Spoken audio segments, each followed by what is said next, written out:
part 2 of how I was scammed by my Nigerian husband. So,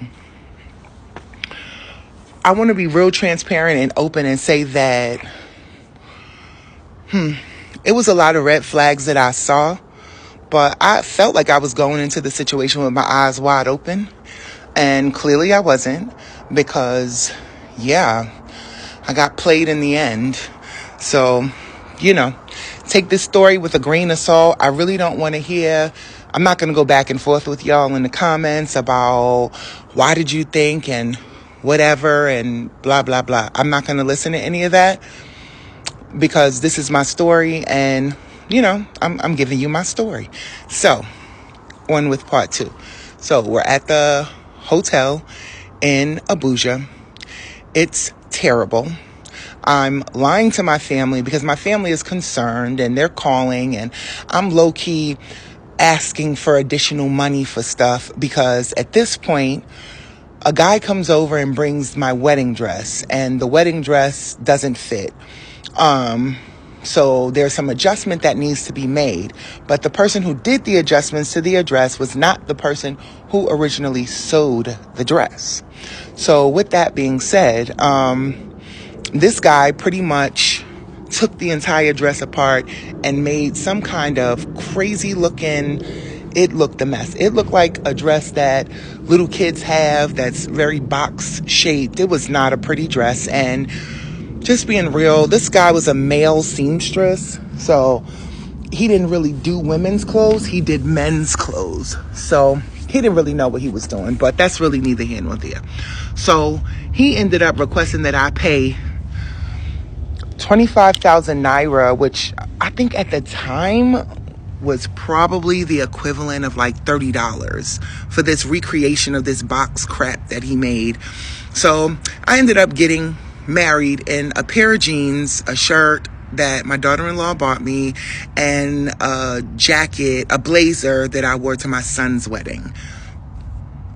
Now, the whole wedding situation was a joke too, because we went to the magistrate. The magistrate requested that we give him a bribe, because I tried to tell my husband, let's register online to all the marriage stuff.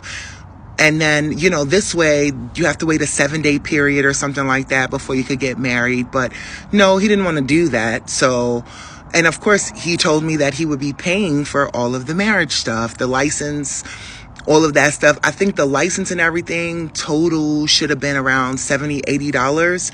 However, the magistrate wanted 100,000 naira to marry us, plus the fees. So that would have actually came up to roughly about 350 to 400 at that time. And so, I was over it. I was like, no, I'm not paying that much of a bribe. That's crazy. So we went ahead and walked out the office. Then the lady in the office came running out after us and was like, no, we'll work it out. We'll work it out. So I asked him, I said, well, if you have the money for the license, then I'll come up with the money for the additional monies that he wants as far as the bribe is concerned, right? So he then told me that he didn't have the money to pay for the wedding. So at that point, red flag number 15 at this point. I don't know. But at that point, I'm just like, well, I'm here. We're in it. You are you saying that you want to do this? Like, what's the problem? Like, I don't understand why now you don't have any money.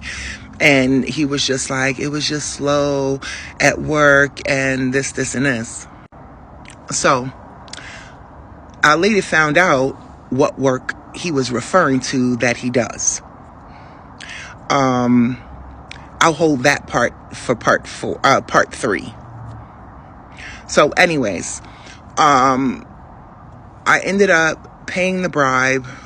We get the date. We're going to get married on the 12th. And in my mind, I'm like, oh my gosh, this is so significant, because the day that he reached out to me on Bigo and the first time we had a conversation was 12/12/2019. And here we are. They're just telling us that our marriage date is 12/12/2020. And I'm like, oh my gosh, it's a year to the day we met. How dope is that? Maybe it's meant to be. Yeah, right. It's funny how we can disillusion ourselves to believe that certain things are the way we want them to be, when in fact, it's really not. We're just trying to justify certain actions, based on that. So, again, ignoring the red flags that I was constantly getting shown. However, I was just diverting them. I was ducking and dodging them and swatting them off like they was flies. And in fact, I should have paid attention to the red flags. So, we get married that day. Now, again, another red flag. The last minute, his brother was supposed to be one of our witnesses. His brother and his sister was supposed to be one of our witnesses, because you have to have two witnesses. The last minute, his brother says that he's not doing it.